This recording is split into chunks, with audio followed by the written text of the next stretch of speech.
Hi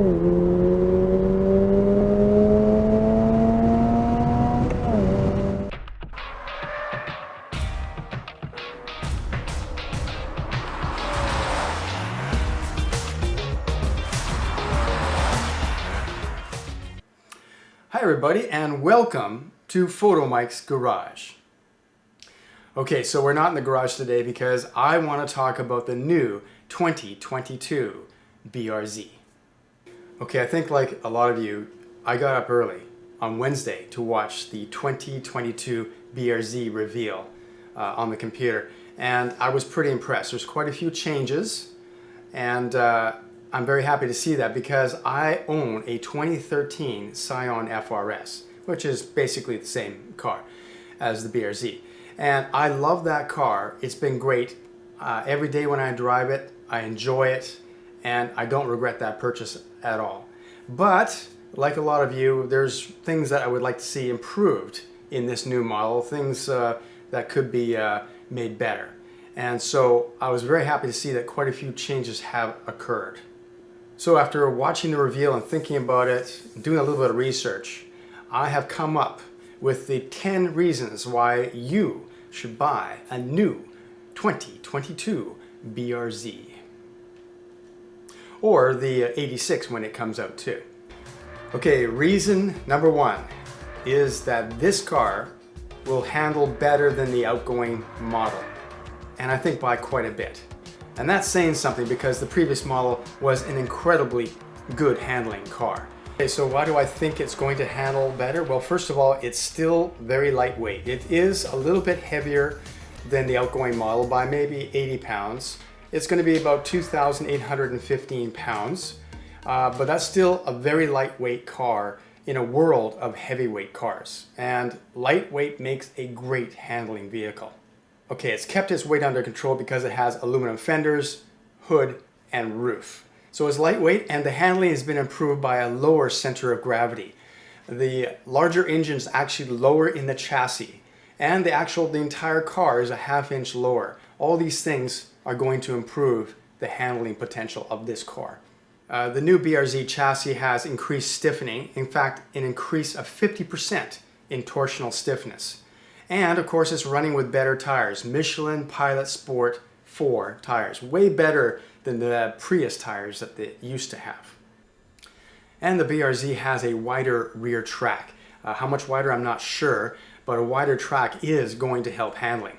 And you can see in this photo right here that there's a little fin on the back of the rear fender. That is there to help the car pass road regulations. The wheel is not allowed to be further up from the body than the fender line. Okay, so the car should handle much better than the outgoing model. Reason number two. As you can see in the photo right here, there are 3 windshield washer squirters on the new model compared to 2 on the old. That's a 50% increase, a clear gain right here. Although I'm a little disturbed, it seems kind of unnatural for a car to have 3 squirters.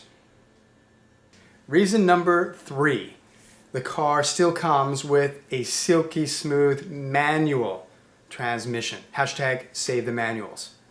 And this is something big. Nowadays, a lot of performance cars and a lot of cars just in general do not come with manual transmissions. It's getting very hard to find a performance car with a manual transmission. And this one still has it. Of course, you can get the automatic, but the way to go with this car is a manual transmission, and thank goodness it's still available. Now, of course, this manual transmission has been improved. It was already pretty good, but it's been improved with a short throw shifter. All right, reason number 4. I think the car looks better. Now, I know this is subjective. The old car was pretty good looking, so a lot of people might disagree with this. But I think if you look at it and give it some time, you'll see that this design is a definite improvement. The front end has a more mature look, almost a Porsche-like look, which is not a bad idea. The rear end, the taillights look like they're from the NSX, and it looks wider than the previous model. And I just think it has a more mature look, a more sophisticated look. The vents give it more aggression, Some people might think that's over the top a bit, but I think that that's the way exotic cars are right now, with a lot of vents. And so this is sort of like a mini exotic car. Ducktail spoiler, just like the Supra, except a little bit more moderate, is really nice. So I think when you see this car in person, you're going to really love it, and I already do. I like the overall look of it. It's not perfect, but overall I think it's a definite step forward for the design. So I think it looks better. Okay, reason number 5. The interior is awesome. Way, way better. No question here at all. The interior has a more upscale look.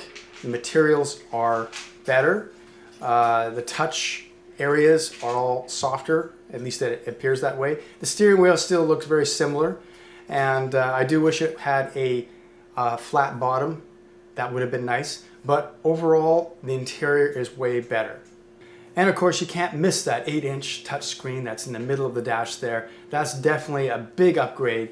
The old system in the car, and I know because I have it, is archaic at best. In fact, it was behind the times in 2012 when the car was released. So now Subaru and presumably Toyota 86 have now leapfrogged ahead into the modern world. All the modern amenities will be available, Apple CarPlay, etc. It's going to be great to have a modern infotainment system at last. That's a big reason why everyone's going to buy this car. And of course, the digital dash. That's a little bit controversial because a lot of people like the old school analog tachometer and everything else, but I think you got to get with the modern age, and this digital dash looks great. It's configurable, and it will change when you go into track mode, and I think it's bringing it up to the modern times, and it's just going to look great. And that's another great reason why this interior is so much improved. Okay, reason number 6 why you should buy the new BRZ is that the third brake light has been integrated into the ducktail spoiler, as you can see here. That's a vast improvement over what occurred before. As you can see in this other photo of an older car, that the third brake light was on the rear deck, in the rear window, on a pontoon on a 3-tripod raised type of strange thing. And when you were driving the car and looking through the rear view mirror, I know this from experience, it looks like a spaceship is following you. It really does. It took me a year to get over that. So I'm so glad they got rid of that ridiculously looking third brake light, and we now have something that's smooth and integrated. A big deal. For that reason alone, I would buy the new BRZ. Okay, reason number 7 is that the traction control system has been revised. This is really important, because I've been driving this car now for almost 7 years, my FRS. And the traction control button is always turned off. I get in the car, I press the traction control button for 3 seconds. Why do I do that? Some people say that would be unsafe, right? Well, the traction control in the old car was very unsophisticated. It would cut power at any time. You accelerate even slightly hard, and it would cut power, putting you into a dangerous situation where you might get rear-ended by a car because your car suddenly cut power. So the traction control system in the old car was terrible. So this new car, that has been revised. In the automatic, there's 5 levels of traction control. In the manual, there is a track mode, and it has been revised. So I'm sure that it's now a modern traction control system that will not put your life in danger like the old one. Okay, reason number 8. Functional vents. Yes, this car has fully functioning vents around the whole car. A lot of modern cars, performance cars, have non-functioning vents all over them. I'm looking at you again, Supra. Okay, we're up to reason number 9 that you should buy the new BRZ or 86 when it comes out. And that is the fact that the car has more power. Yes, more power. Enthusiasts have been asking for more power since the very beginning, me included. And now we finally have it. Now, it's not as much power as some were hoping for, but it's a realistic amount, and I believe an amount that will make a big difference in the way this car drives. We now have a 2.4 liter flat 4 engine in the engine compartment. That's an increase by 0.4 liter over the 2 liter. The horsepower is 228 horsepower, up from 205. and the torque is 185 foot-pounds, up from 151 in the previous model.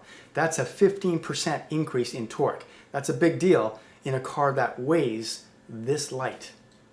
Now, it's been reported that the motor has a red line of 7,000 RPM, but I don't believe that's accurate. I think it is 7,500 RPM like the old model, and here's the reason why. There's a few photographs of the digital dash that seem to suggest that it has a 7,500 RPM red line. The internals of the motor have also been changed. The connecting rods are twice as strong as the old 2-liter. The connecting rods were a weak point that could fail when you tried to add more power or more potential to the engine. Now that has been eliminated, which means that in the future we could see an even more powerful 2.4-liter motor. And the motor still is directly injected with port injection as well. It's a very sophisticated system that allows the engine to have a huge 13.5 compression ratio. Now, I know that's not as much power or torque as so many people wanted. They wanted a turbo installed on this vehicle, but you've got to remember, you install a turbo that increases the weight, increases the complexity, increases the cost of the car. It also would force you to perhaps increase the transmission strength, maybe a different transmission, because the transmission may not be able to take the extra torque reliably of a turbocharged car. You might have to increase the strength of the axles, the rear end, increase the brake size. All these things would contribute to a heavier, more expensive car. And that's not what this car is about. This car has a certain price point and it has a certain performance point. If you want a car that's fast, there's many other options out there. This car was always meant to be a driver's car, a momentum car, a car that you can take to the track and that will go for lap after lap. And I think that they have kept that nature, but improved it to a point where the enthusiasts will be very happy with what they get. And of course that leads us directly to reason number 10, the fact that this car is affordable. Now the pricing has not been revealed, but it's expected that it will still remain close to or under $30,000 for this car, which nowadays, that's a deal. Try and find a performance car for that price is very difficult. They've kept that price controlled. It's not much more than what I paid back in 2013. So it's an affordable, reachable car by so many enthusiasts, especially by the people that really want this car. The age bracket is around, say, 25 to 35. And you've got to keep things within reason, the cost within reason, if you want these buyers to be able to buy your car. And Subaru and Toyota have done that. And that's one of the reasons why it doesn't have everything that you want. It is a bit of a compromise in some ways, and I'm okay with that. That's what was necessary to deliver a car, a lightweight, performance, rear-wheel drive, tossable, good handling car. And how many are out there? One or two?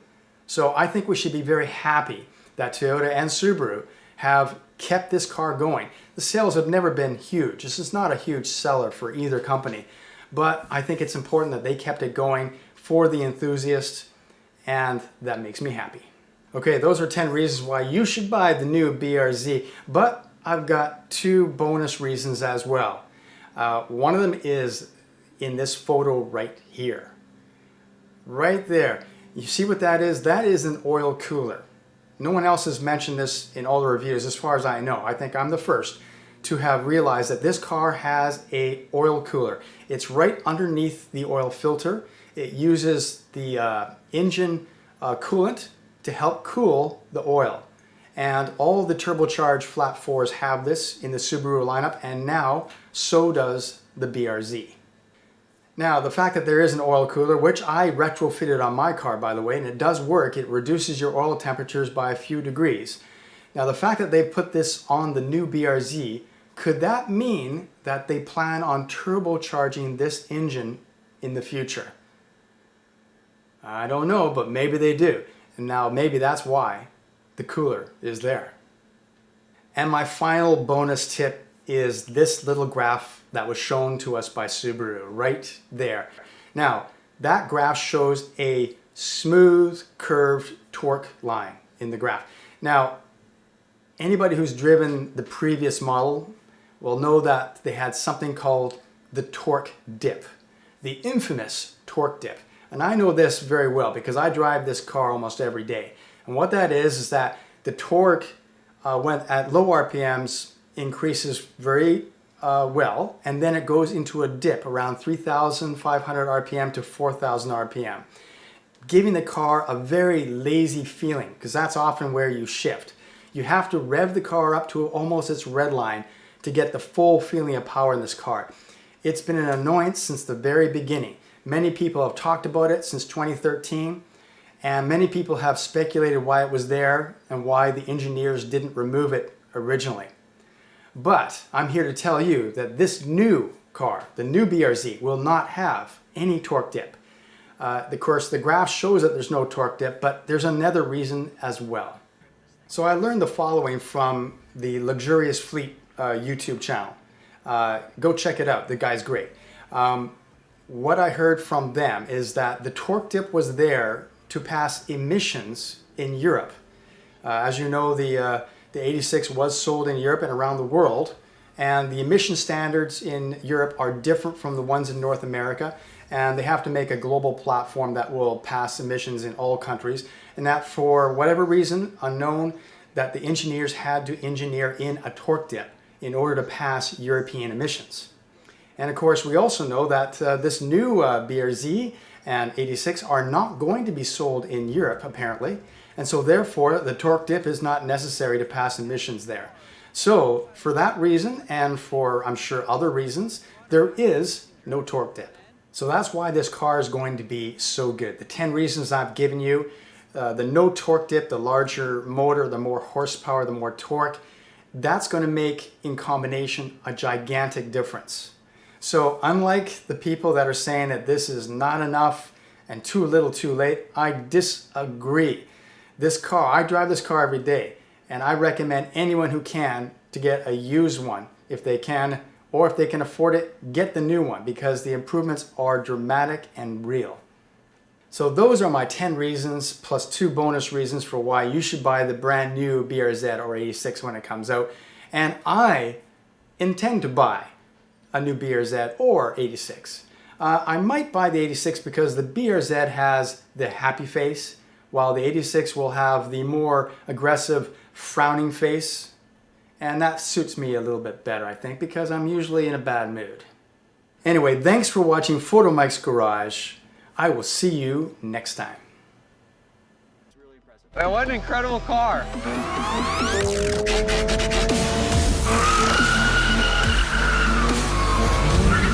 This is awesome.